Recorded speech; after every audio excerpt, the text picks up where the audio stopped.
হয়।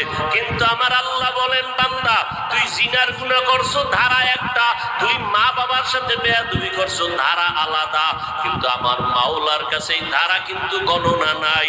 তুই 30 বছর 50 বছর 70 বছর গুনাহ করিয়া পাহাড় বানাইছো।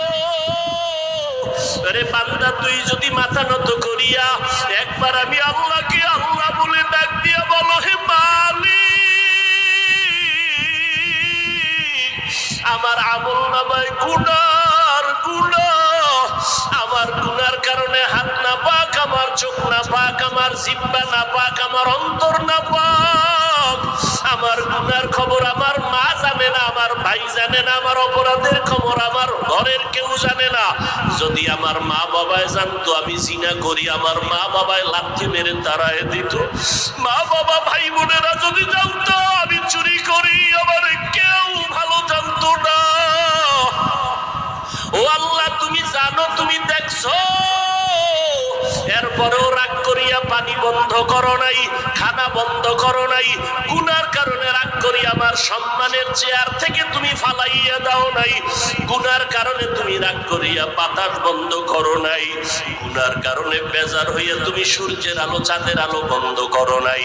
ও আল্লাহ, আজকে আমি তোমার কাছে আসছি ক্ষমার জন্য। আল্লাহ বলেন, বান্দা তুই একদিন আর 2 দিন না, বছর বছর 70-80 বছর গুনাহ করিয়া বিশাল বড় পাহাড় নিয়ে যদি আমি মাওলার কাছে মাথা নত করিয়া মাছির মাথা বরাবর 1 ফোঁটা চোখের পানি ছেড়ে দিতে পারো, আমি আল্লাহর কাছে যদি দিলটা নরম করে মাওলারে ডাক দিয়ে বলো, আল্লাহ আর গুনাহ করব না, ওই জাহান্নামের আগুন সইতে পারবো না রে মালিক। ওরে ঘরের মধ্যে ঘুমাইতে গেলে মশারি টানায় ঘুমাই, মশার কামড়ে ঘুমানো যায় না।